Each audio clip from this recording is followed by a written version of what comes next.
tama, mali pala. Okay? So, iba-iba po yung ating pong initial or first reaction nung una natin narinig ang Word of God. Ang katotohanan, ang patungkol sa ating Panginoong Yesus. Karamihan sa atin, mga kapatid, ay ano po, na na-offend. Tama? Na-offend. In some point, tinamaan yung ating pong ego. Bakit? Kaya nga sinabi ng karamihan sa atin, kasi meron tayong pinaniniwalaan, meron tayong mga ginagawa na ipinagbabawal pala, na hindi pala dapat ginagawa ng isang taong may takot sa Diyos, mga kapatid. Ng isang taong naglilingkod sa ating pong Panginoon. So karamihan sa atin, hindi naging maganda ang unang reaksyon natin nung narinig natin ang Word of God, mga kapatid. Ngunit, habang tayo po'y tumatagal sa ating pong relasyon sa ating Panginoong Diyos, mga kapatid, dito natin nakikita konti-konti yung transformation. Hindi man biglaan, hindi man instant, pero merong pagbabago. Merong improvement, merong progress sa ating pong pananampalataya. Now, habang tayo po ay lahat ay tatayo, mga kapatid, para po sa pagbabasan ng Word of God, buksan po natin ang ating pong mga Bibles sa Matthew chapter 24. Ito po ay isang pamilyar na talata sa Biblia. Okay? So kung ito ay sa Matthew 24, malamang sa malamang, mga kapatid, ito po ay bahagi ng mga tanda.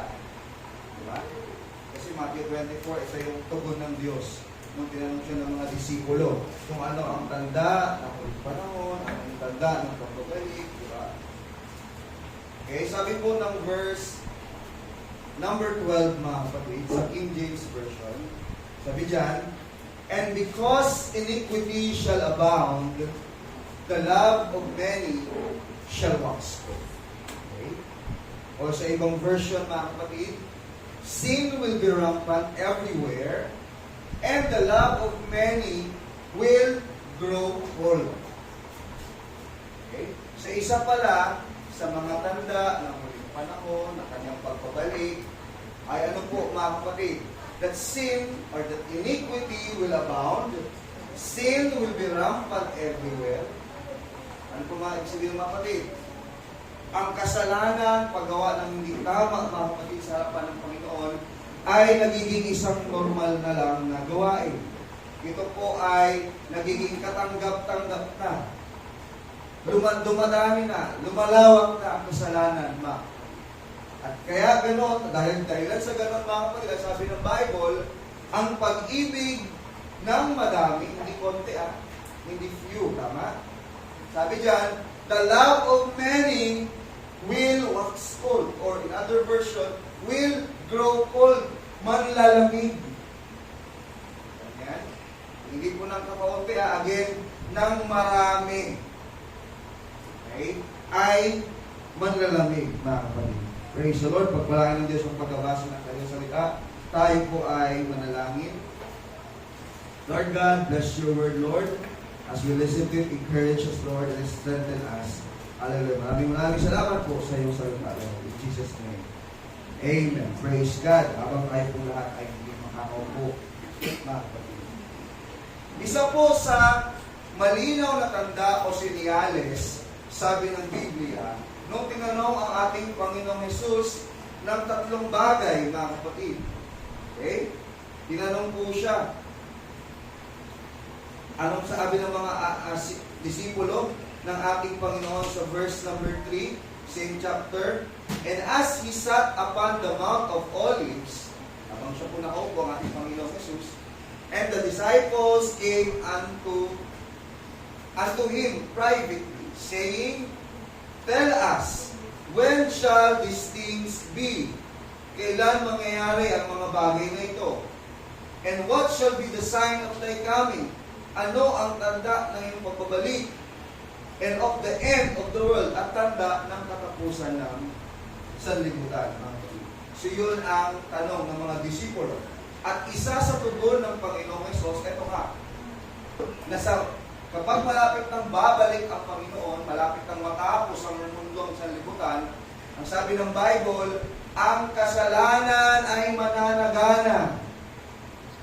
ang kasalanan ay magiging normal na lang.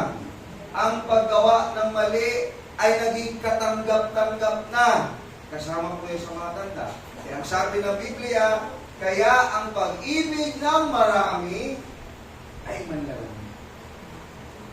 Siyempre, sino ba naman gumagawa ng kasalanan na mga kapatid na hindi niya mararamdaman ang panlalamig?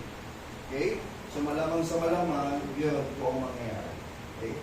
So now, ngayong umaga mga kapatid, ay gusto ko pong pag-usapan natin dahil tayo po ay kabilang sa isang iglesia.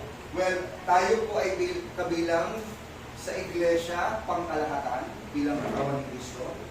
We belong to a church, to the church as the body of Christ, correct?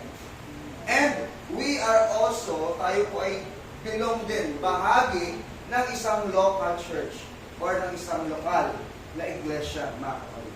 So, dahil kayo po ay narito ngayon, kayo po ay nasa local church ng Gift Church dito po sa Libertad, Pasay, mga kapatid. And madalas natin marinig, hindi natin pwedeng ikumpara ang church na ito o ang anumang church doon sa ibang church kasi marami talagang pagkakaiba.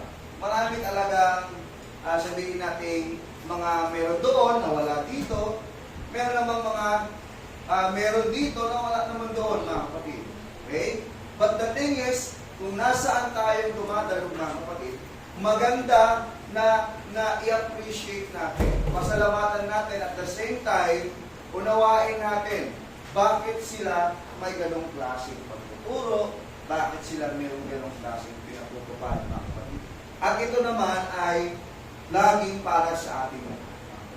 Now, ang title po ng ating lesson, ayan, mga kapatid. Malamang sa malamang, mga kapatid, dahil sabi ng Biblia na ating binasa, sa huling panahon, mananagana ang kasamaan. Mananagana ang paggawa ng kasalanan, mga kapatid. And marami sa mga tao, maging sa mga kapatiran sa iglesia, sa church, na nasa loob na ng church, mga kapatid, ay kapag hindi nagiging maingat, kapag hindi tayo nagiging maingat, malamang sa malamang, isa tayo doon sa many na sinasabi ni Matthew. Isa tayo sa karamihan, marami, na malalamig ang ating pong pag-ibig. And malamang sa malamang alam ko rin na meron tayong kilala. No? May kilala tayo na active doon sa church, tama ba? Active, sobrang init sa church. Nangunguna sa church. Leader sa church. Pero asa na ngayon, mga kapatid? Wala na. Makikita mo ngayon, yung buhay niya, nagaya na rin ang buhay sa labas, bumalik na rin sa kamunduhan, or at talagang niyakap na ang kamunduhan. Even I, personally, mga kapatid, nung ako po ay nasa Makati pa mga kapatid sa Headquarters Church, ay talagang, syempre doon ako sa Sunday school, doon ako,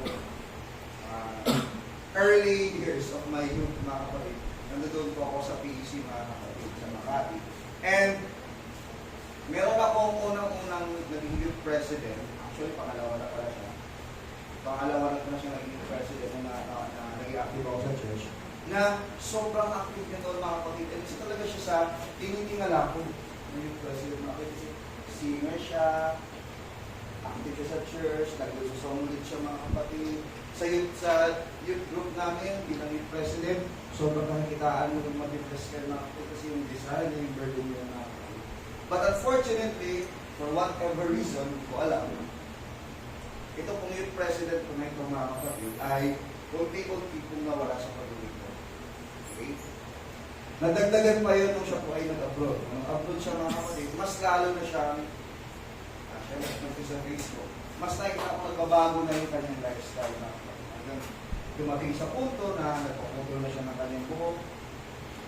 At nagsuot na siya ng mga kasuotan na katulad ng mga sinusuot sa labas. In short, nawala siya. Nawala yung kanyang, sabi dyan, yung init. Kasi nga may panlalamig. Okay? I don't know the reason, but probably, mga kapatid, ang root cause niyan sin. Kasalanan. Bakit? Yung tanda ng ulit panahon eh. Mananagana ang paggawa ng masama At ang pag-ibig ng marami ay manlalamig. So walang ibang dahilan marahil kung bakit siya ay nanlamig is dahil mayroong iniquity, mayroong sin, mga kapatid. Okay? Hanggang ngayon, mga kapatid, pero pag nandito siya sa Pinas, isa nagsisipa pa lang siya sa Pinas. Kasi hanggang ngayon, yung kanyang mother, yun pa rin naman ang elected president. So hanggang ngayon, tsaka ang klase ko sa study school yung kapatid niya. So yun, nakakalungkot lang, nakakalungkot. Pero madalas natin marinig na kapag nakakausap natin ang mga taong ito, mga kapatiran na nanlamig, na wala sa paglilingkod, pag ginanong mo sila, kinamusta mo sila, ano ba maging dahilan, pag isa pag open up sila, ang madalas natin marinig ito si brother ganito yan, si sister ganito, si pastor, kasi yung yung program sa Diyos natin, hindi maganda no? In short, ang biniblame natin or ng mga tao, mga kapatid, na tumatalingkod sa ating Panginoon, minsan ay ang iglesia, ang church mismo, mga kapatid.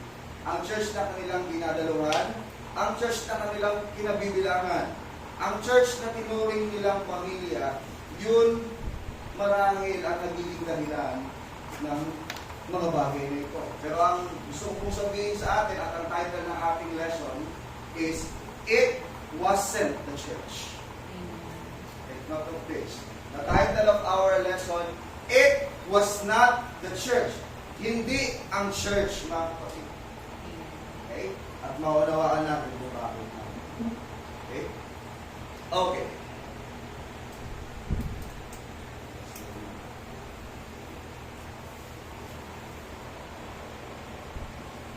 Okay, yan. Evangelical churches, sabi ko dito, have grown tremendously over the last several decades. But there have also been many who have fallen away from it and either gone back to traditional orthodoxy or became unchurched altogether. Actually, hindi lang sa evangelical churches yan. Halos sa lahat yata ng anong klaseng church yan. Maka-Baptist, maka-Methodist, kung titignan natin yung kanilang mga attendance nila, yung mga panahon, mga kapatid, napakalalago ng mga gawain, mga kapatid. Ngunit, dumating sa punto na na unti-unti na po umunti, nawala ang mga kapatid. Maging sa church maging sa isang Pentecostal church, mga kapatid. Napakaganda ng ating gawain, mga kapatid, gawain ng ating Panginoon, napakalago ng gawain ng ating Panginoon. Pero hindi rin natin kakaila ang realidad na marami din ang nawawala sa kanilang pamilya. Marami din ang bumibigay, nalulugmok sa kanilang paglilingkod. At anong nangyayari, mga kapatid? Sila po ay bumabalik sa kanilang tradisyonal na reliyon. Okay? Bumabalik sa dating reliyon na pinanggalingan nila, mga kapatid. Or, ang worst, nagiging mga hindi na nag-church, hindi na nagsisimba. Ganyan ang nangyayari. Pag isang kapatid hindi na umattend ng church, malamang sa malamang, dalawa lang yan. Sa either bumalik siya sa dati niyang buhay, sa church na pinagalingan niya, or hindi na siya mag-church. Okay? At yun ay nakakalungkot, mga kapatid. Okay? Na malaman po. Now, what prompted this article was seeing,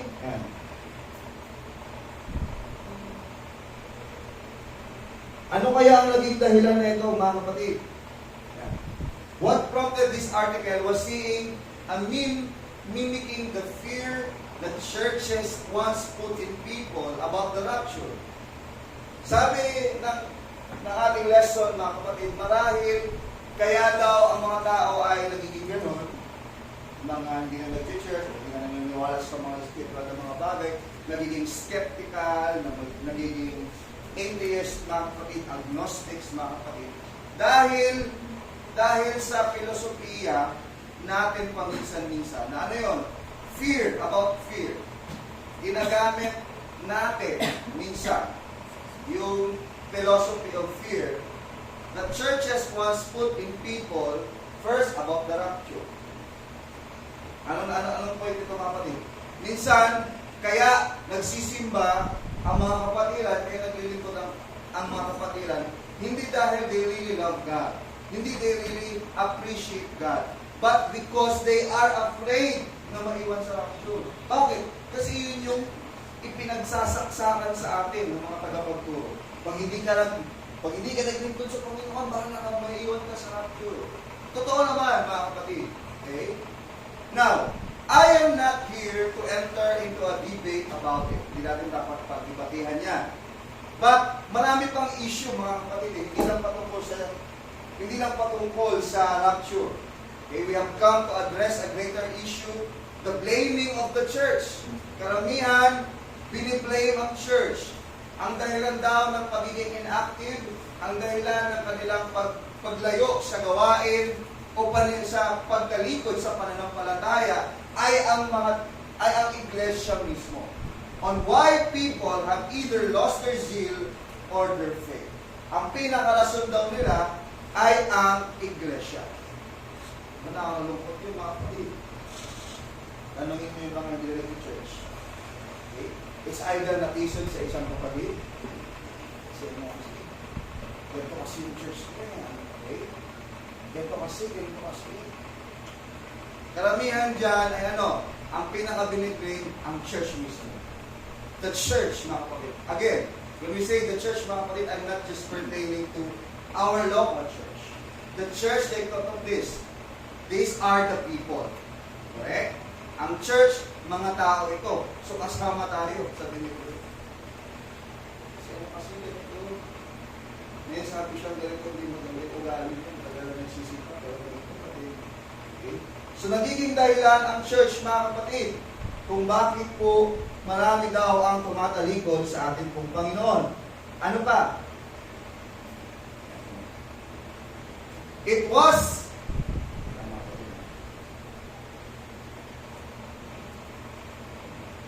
okay, bibig about basahin ko lang to. Some were blaming rapture teachings on overzealous teachers of prophecy. Some even blame such teachings for their rushed marriages, which turned sour. Others blame fear tactics, such as the mark of the beast 666 sermons, as the reason they lost trust in ministries or in churches. So bukod sa church, mga kapatid yan, yung mga pagtuturo, mga kapatid, ng mga tagapagturo sa loob ng church. Halimbawa, yung pagtuturo ng prophecy, mga kapatid. Minsan, imbis na may paliwanag sa atin maayos kung ano ang goal ng pag-aaral ng prophecy. Hindi para magbigay ng takot. Feel sana sa mga kapatiran, mga kapatid. Okay? But ipaunawa na kailangan nating maganda. Diba? Kailangan tayo po ay mag-prepare, mga kapatid.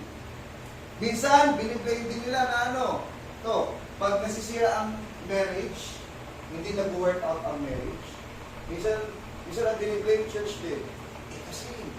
Kasi sa church na kailangan ipasal. Yan tuloy, hindi pala kami para sa isa't isa. Ano nangyayari? Nagkakaroon ng hindi magandang relasyon, mga kapatid. Nasisira ang pamilya, naghihiwalay ang mag-asawa, naapektuhan ang mga anak, mga kapatid. Okay? Alam sabi nila, kasi pinapadali kasi kami ng church eh. Paano? Kailangan pag may gawa ka doon, kailangan magpaalam. Kailangan pag may boyfriend ka, kailangan magpaalam. Kailangan alam ng mga kapatira, alam ni pastor. Kailangan hindi kami magdidate na kabilang dalawa. So kailangan ang mindset ko, pag nanliligaw ka, kailangan siya na papakasalan mo. Yan tuloy, nagpakasal na kami. Tapos hindi pa pala namin kilala ang isa't isa. Tapos naging hindi maganda yung pagsasama nila. Bakit? Kasi ang Diyos nagtuturo, kailangan kasal agad eh. Na-pressure tuloy kami na magpakasal agad. Kaya, nung nakilala namin ng isa't isa, hindi pala kami magkasundo. Okay? Ano pa, mga kapatid? Yung iba namang mga tagapagturo, gumagamit ng fear tactics. Ginagamit yung focus, mark of the beast, 666, okay? Sa impyerno. Kaya tuloy, ang nagiging motivation namin sa paglilingkod, not because we love God, Not because we understand God's grace and mercy. Why? What? But because we are afraid to go to hell. Yun yung nagiging driving force, mga kapatid, ng karamihan ng ating mga tao. Okay? At meron pa daw mga comments, mga kapatid, okay, that, now, there is, sabi ng Matthew 24, saan po natin yan? Matthew 24, sige, balik sa isang lista. It was not the local Pentecostal preacher who was to blame. Hindi ang pastor ang dapat i-blame. Hindi dapat ang local church ang may kasalanan dito, mga kapatid, kung bakit maraming nanlalamig, maraming nawawala sa paglilingkod, mga kapatid. You know what? Ano dapat ang sisihin natin? It was the spirit of doubt. Okay? The sin of murmuring and the love of the world. Minsan, scapegoat na lang natin yung sinasabi natin si pastor kasi na-appreciate magsalita. Kasi hindi naman na-appreciate lahat ng ginagawa natin. Yung leader ko, ganito naman, pag nasa church, ang bait-bait. Tapos, pag nasa labas naman, ganito yung ugali. Minsan, nagiging scapegoat lang natin yun, mga kapatid. Pero ang tunay na dahilan, hindi dahil sa mga ngaral, hindi dahil kay pastor, hindi dahil kay leader, hindi dahil sa church. Kaya ka umaalis is bakit nagdududa? Totoo pa ba itong church na nangyayari? Ito pa ba talaga yung totoo sa amin ni pastor? Ito pa ba, leader ko, ganyan, yan pa ba ang totoong church? Nagkakaroon ng spirit of doubt. Ano na? Pag meron na pagdadalawang isip, pagdududa, ano susunod? The sin of murmuring. Ngayon, magkukwenta-kwenta mo. Ito siya, ito mo siya, akala ko pag kumakayo, parang banan na doon. Ito mo, banan mo dyan. Nagkakaroon ng sin of murmuring and the love of the world. Ang totoo, mahal pa talaga natin ang mundo. Gusto nating mahalin at ibigin ang mundo. Basahin natin Matthew 24, 37 to 39. Okay? But as the days of Noah were, so shall also the coming of the Son of Man be. Kung papaanong sa araw ni Noah, ganun din yung pagbabalik ng anak ng tao. Verse 38, for as in the days that were before the flood, they were eating and drinking, marrying, and giving in marriage until the day that Noah entered into the ark. Ang pagbabalik daw ni Jesus Christ katulad sa panahon ni Noah. Ano ba ang meron sa panahon ni Noah? Ang sabi ng Biblia, mga kapatid, sa panahon ni Noah, ang mga tao nagiinuman, nagkakasayahan, nagpapakasal. Yan, puro love relationship, mga kapatid. Yun ang tao sa panahon ni Noah, mga kapatid. Tanungin ko kayo, wala ba tayong nakikita ng ganyang klaseng mga tao sa panahon natin ngayon? Marami din, mga kapatid. Bakit? So malinaw lang, na malapit nang babalik ang anak ng tao. Malapit nang babalik ang ating Panginoon. Dahil bago din nagkaroon ng pagkagunaw gamit ang tubig, mga kapatid, nagkakasiyahan din yung mga tao. Eh bakit? They love the world. Yun ang gusto naman talaga nilang gawin. Pero nagsarado na, di ba, nangangaral si Noah eh. Ilang taon siya nangangaral na bubunawin ng Diyos ang mundo, magbalik loob tayo. Okay? Pero pinagtatawanan lang siya. Kaya huwag tayo magtataka sa panahon natin na ito, mga kapatid. Minsan para sa mga kaibigan natin sa Facebook, napaka-OA na natin, napaka-fanatics na natin, mga kapatid, sa ating religion. Okay? At sila naman, very skeptical sila, very, nag-i-enjoy lang sila sa buhay nila. Wag tayo, na sinasabi sa atin, marami tayong namimiss. Sayang, masyadong ang active sa Diyos, hindi mo na-experience yung ganito. Hindi mo na-experience umuwi ng madaling araw galing sa party. Sayang, halos lahat ng friends natin, gano'n. Hindi mo na-experience. Lahat kakasayahan. Nag-iinuman, kumakain, mga kapatid. Okay, verse 39, and knew not until the flood came and took them all away. Hanggang Habang sila nagkakasya, sabi ng Bible, hindi nila alam, dumating na ang baha ng kapatid. Ang sabi ng Bible, lahat sila ay namamatay mga kapatid. So shall also the coming of the Son of Man be. Ganon din sa pagbabalik ng anak ng tao. In Noah's day, people grew weary of hearing about an impending flood. Sa panahon ni Noah, mga kapatid, siguro, nung unang taon na nangangaral si Noah matungkol sa pagkagunaw, sa pamagitan ng baha, siguro yung mga tao, magbalik-loob na tayo. Siguro bumalik siya sa Panginoon, talagang nanalangin sila, nagpuri sa ating Panginoon. Pero nung lumipas yung 2 taon, lumipas yung 5 taon, ang patak na wala. Hindi naman totoo yung pinapangaral. Anong nangyari? Napagod na sila sa pakikinig patungkol sa baha. Tayo ngayon ipinapangalan natin, si Jesus Christ, malapit nang bumalik. Malapit nang babalik ang ating Panginoon, manumbalik na tayo sa Kanya, talikuran na natin yung ating mga manigawa. Minsan nagiging ano nga tayo eh. Diba? Parang masyado ng sa mga kaibigan natin, puro ka na naman Jesus, puro ka na naman dito kung saan nag-hear mo, puro protocol ka na naman dyan sa worship, praise the Lord. Kaya minsan katawag kayo, pastora, ulit na. Huwag kayo magtaka mga kapatid, bakit? Tanda yan, oh. Tanda yan. Kung ganun sa panahon ni Noah, ganun din sa akin pong panahon. Kaya huwag na po tayong mabigla, mga kapatid. Okay, ano pa? Next po. Sa Exodus, yan.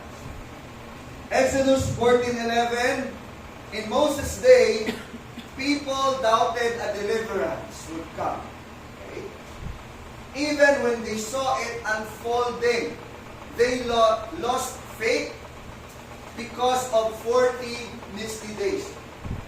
Ito sa panahon ni Moses naman ito, mga kapatid, no?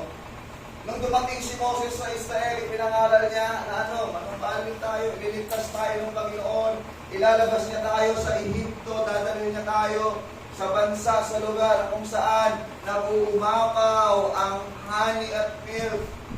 Ganun ang pinapangaral ni Moses, mga kapatid. Pero ang mga tao, siguro nung una, naniwala sila, nanampalataya sila, mga kapatid. Lalo na nung nakita nila sa harap nila, unti-unti gumagawa ang Diyos. Yung mga kapatid, yung exhibition ng Diyos, kasama, laban kay Pero, mga kapatid, diba? Yung 10 salot. Makikita nila na totoo talaga yung Diyos na kanilang pinaglilingkuran, ang Diyos ng Israel. Totoo talaga, ang tubig, nagitugo. Na totoo pala, kahit nakikita nila mismo sa kanilang mga mata, mga kapatid.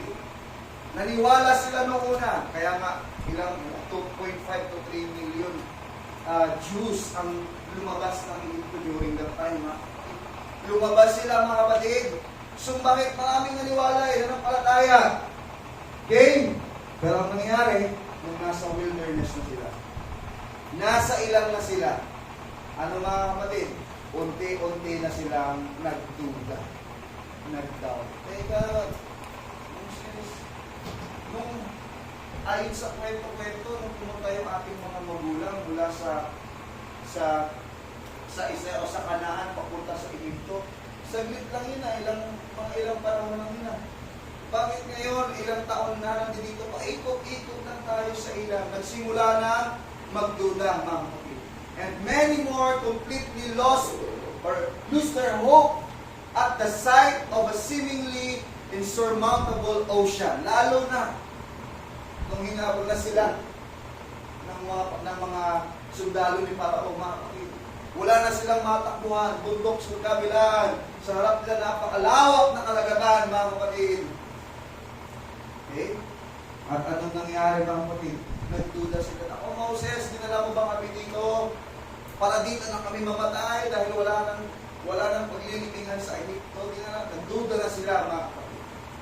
Sa una naniwala sila, bakit? Kasi nakita nila yung 10 salot na ginawa ng Diyos. Kaya ang daming sumama. Pero doon na yung napakalaking kalagatan, nagduda na sila. Moses, siguro kaya mo kami dinala dito kasi para dito na lang kami mamatay. Okay? At ano pong nangyari mga kapatid? We know the story. Okay? And si Demas, sa 2 Timothy chapter 4 verse 10, mga kapatid. Okay? Sa 2 Timothy, sige po, next slide po. Demas had forsaken me, sabi ni Apostle Paul, had forsaken me, having loved this present world. Ito po si Demas or si John Mark. Dahil kung babalikan natin yung missionary journey ni Paul, di ba, una niyang sinama si John Mark. Si John Mark yung sumulat ng Mark. Yung sumulat ng Mark, hindi yung apostle. Si John Mark yan. Si Demas, mga kapatid, sinama siya ni Paul. Tapos si Barnabas, mga kapatid, si Silas yung kasama niya. So nag-missionary journey sila. Pero ang nangyari, si Demas, mga kapatid, ay iniwan niya si Paul sa journey, sa missionary journey. Bakit, mga kapatid? Dahil nawala yung desire niya sa mga spiritual na mga bagay. At sabi ng Bible, mga kapatid, ang words ng Bible, having love is present world. Ibig sabihin, mas pinilit ni Demas yung mga bagay sa mundong ito. Okay, now, sa nangyari kay Demas, Demas probably blamed everything and everyone. Pwede niya sabihin, Paul, kung talagang ako talagang iniibig mo at Diyos at mahal mo yung palo ko, sana hindi mo ako, pinigilan mo ako, sana hindi mo ako pinayagan. Okay. Siguro pwede niyang sisingil ang mga tao sa paligid niya at yung mga nangyayari sa kanya, mga kapatid. Okay? He lost the desire to stay with the group. And it was Demas who could not control his appetite for the things of the world. But the thing is, this is the real reason. Demas is the reason Demas left. Ito ang totoo. Hindi dahil kay Paul, hindi dahil kay love, mga kapatid, hindi dahil sa mga nakikita niya sa paligid. Ang rason kung bakit nawala si Demas, siya din mismo. Kagustuhan niya. Okay? Kagustuhan niya po yun, mga kapatid. There was, okay, next slide po. There's always an exception. I understand.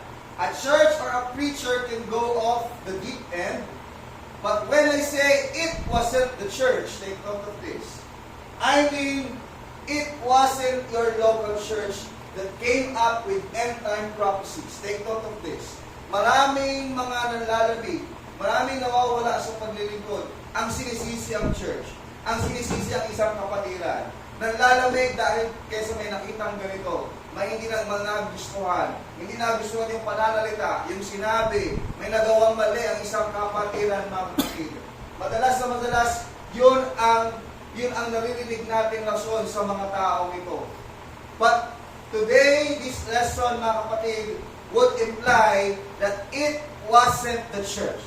Hindi ang church ang dahilan. Hindi po ang local church ang dahilan. Hindi ang pastor na nagtuturo ng prophecy ang dahilan. Hindi ang pastor, mga kapatid, na nag-i-encourage sa atin. Hindi ang mga leaders na gumagamit ng Word of God ang dahilan. Mga kapatid, kung bakit tayo natitison. Hindi ang church. It wasn't the church, mga kapatid.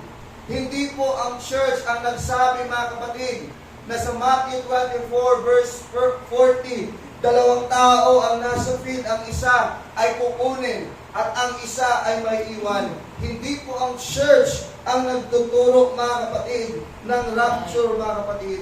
Hindi po ang church ang nagsabi sa 1 John chapter 2 verse 18, the children, it is the last hour. And as you have heard that Antichrist is coming, so now many Antichrists have come.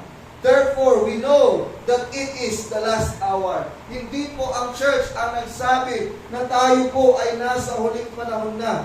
It wasn't the church who told you in Thessalonians, 1 Thessalonians 4:15 to 17, for the Lord Himself will come down from heaven with a loud command, with the voice of the archangel, and with the trumpet call of God, and the dead in Christ will rise first. After that, we who are still alive and our left will be caught up together with them in the clouds to meet the Lord in the air, and so we will be with the Lord forever. It is not us, mga kapatid, who are teaching na babalik na ang ating pong Panginoong Yesus. Hindi ito nanggaling sa atin. It wasn't the church, mga kapatid, kasi na tayo po ay nasa huling panahon na, kaya kailangan na natin talikuran ang ating mga maling gawa. It is not the church. It wasn't the church who told you in Matthew 25, verse 13, so you too must keep watch, for you do not know the day of hour of my return. Hindi po ang church ang nagsabi, nagtuturo, na may pagbabalik na muli ang ating pong Panginoong Jesus. It wasn't the church that originated the idea of the thief in the night, the mark of the beast. It is not the church. It wasn't the church who told us about the Lamb's book of life. It is not the church who told us, mga kapatid, about the lake of fire. It is not about the church. It was Jesus. It was Peter. It was Paul. It was the Apostle John. It was the Bible, not the church. Why blame the church if it is in the Word of God? Hindi natin tinuturo ito, mga kapatid, na hindi natin pinagsisigawan. Pag hindi kayo born again, hindi kayo makapasok sa langit. Don't blame the church. Don't blame the pastor. Okay? It is in the Word of God. It was the teaching of the Lord Jesus Christ. It is even the Apostle Peter who preached Acts 2:38. It is not the church. It's them. And we as the church, we just follow the example of our Lord Jesus Christ. We just follow the apostles, mga kapatid. Sinusundan lamang po natin, mga kapatid. Sinusundan lang natin yung sinasabi po. Okay? Hindi po tayo yun. It is the Bible. And if you open your Bible today, take note of this. Behold, it is written there. Amen. Binaksan mo. Totoo may iyan mo. Totoo pag hindi tayo nagsisi ng kasalanan at naglingkod sa Panginoon, napupunta tayo sa nagkakapoy. Nakakatakot siya, yes. Nakakatakot siya, oo, mga kapatid. Kaya nga hanggang ngayon, mas maganda na ngayon ka matakot kesa naman nandudoong ka na sa dagat-dagatang apoy na impyerno. Hindi ka pa lang magsisisi. Ngayon pa lang pinapaunawa na sa atin. This is not the teaching of the church. This is not just the teaching of our pastor or the organization. It was the Bible. It was the Lord Jesus Christ. It wasn't the church. Nakasulat pa rin yan, hindi natin pwede tanggalin yan. Gusto ko Christian ako, pero ayoko ng way nila. Hindi pwede, mga kapatid. Ang holiness, nasa Bible yan. Gusto ko ganitong lifestyle, hindi pwede, nasa Word of God, mga kapatid.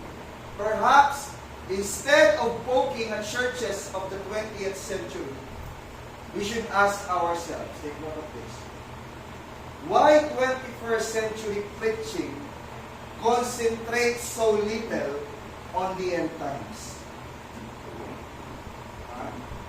Bakit daw karamihan sa church, mga mangangaral sa huling panahon, sa 21st century, hindi masyadong binibigyang diin ang patungkol sa huling panahon?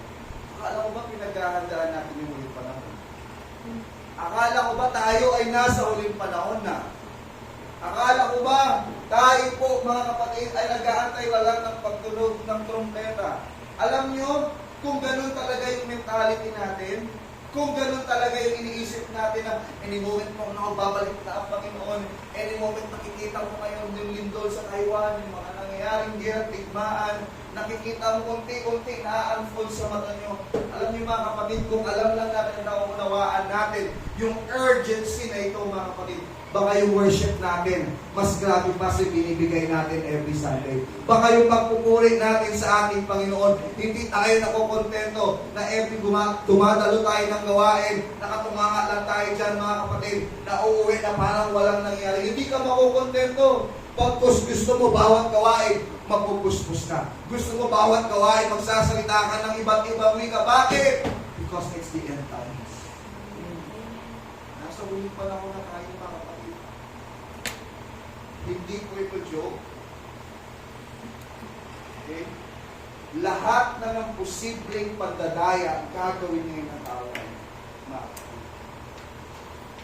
Kahit sa church, kahit sa iglesia, nagkakaroon na ng isip. Nadadayang na tayo. Ano yung mga minsan, akala natin okay na lang yung ginagawa natin, umaten sa gawain, uwi na parang walang nangyari. Ay, okay na, nakapagsimba na ako. Ano pinagkaiba natin sa ibang mga nagsisimba na sabi natin, makapangros lang. Ano pinagkaiba natin sa kanila?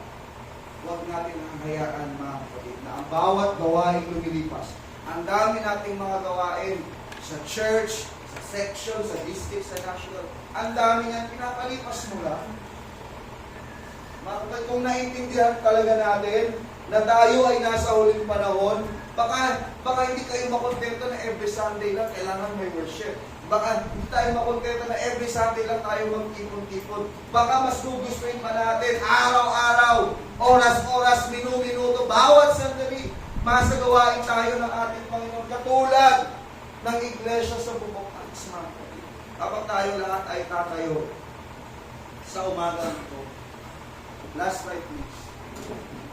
And if we are not careful,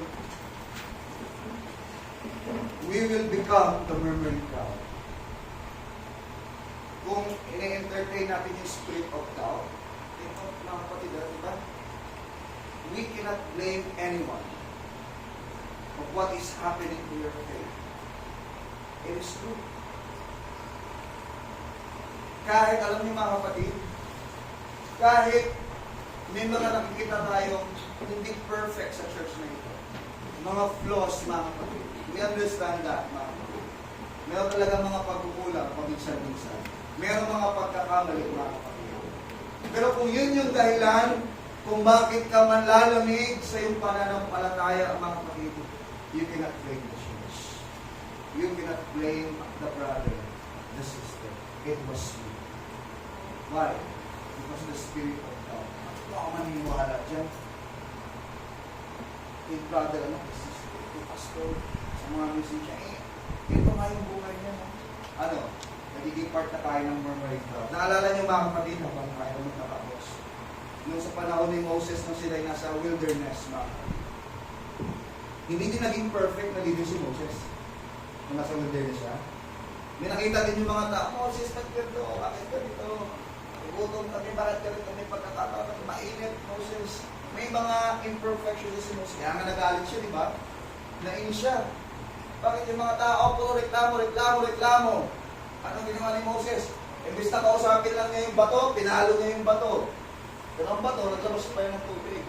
Pero dahil sa ginawa ni Moses, anong nangyari? Ang sabi ng Bible, hindi na siya makakapasok sa promised land. Kasi hinampas niya, nakakausapin na niya yung bato. Ano yung binibigay sa atin itong punto nga? Si Moses nga, na Moses na yun. Diba? Meron pang flaws. Meron pang hindi nagagawang mali. Ano pang nangyari? Kung babasahin natin yung mga susunod mga na kwento, doon sa crowd ni Moses, nagkakaroon ng mga murmurings. Mag-almas na tayo kay Moses. Kaya nagkaroon ng grupo ni Korah. Nagkaroon ng division doon sa Israel. Sa grupo ni Korah. Kumiwalay sila. Sila yung mga nag-aklas laban kay Moses. Si Moses, wala yan. Hindi na tayo dito sa wilderness para mahirapan. Walang kwentang leader yan. Nag-aklas sila. Nag-rebelde sila, mga kapatid. Kasi ang tinignan nila, nakita nila si Moses. yung pagkakamali ni Moses, yung kahinaan niya ni Moses. Kaya they blame Moses of what they are experiencing. Pero hindi nila nakita yung sarili nila. It was really them, not Moses. Kaya ano sabi ng Bible, alam natin ang nangyari doon sa nangyari kay Korah at sa mga tagasunod ni Korah. Bukas ang lupa, kinain sila ng lupa. Bakit?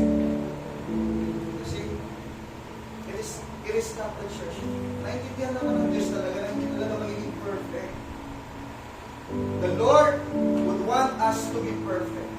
But the reality is this. Lahat naman tayo talaga hindi tayo maging perfect. Wala makaka-perfect na batas. Nakutusan ng Diyos. Pero nakikita ng Diyos yung effort natin.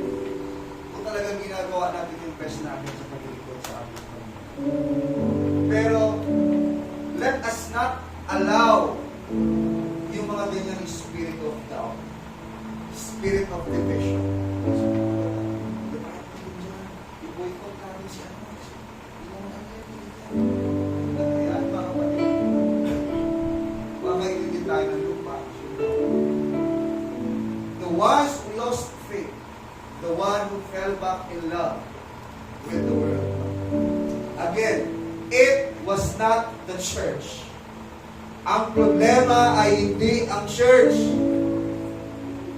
Kung nangihina ka sa araw na ito, ang problema ay hindi ang church. Kung nanlalamig ka sa umagang ito, ang problema ay hindi ang church.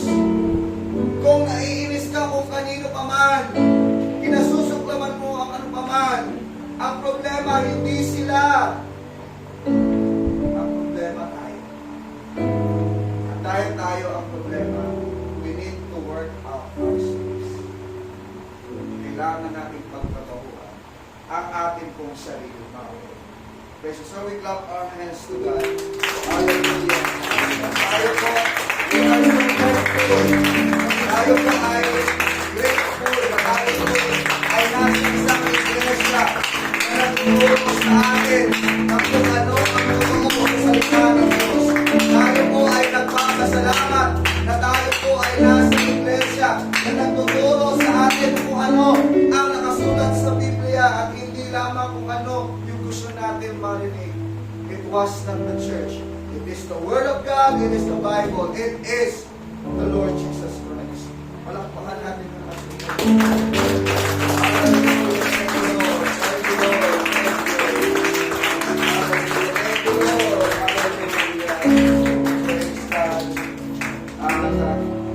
tayo po mga kapatid ay mawit ng isang awitin sa ating Panginoon. Salamat sa iyo.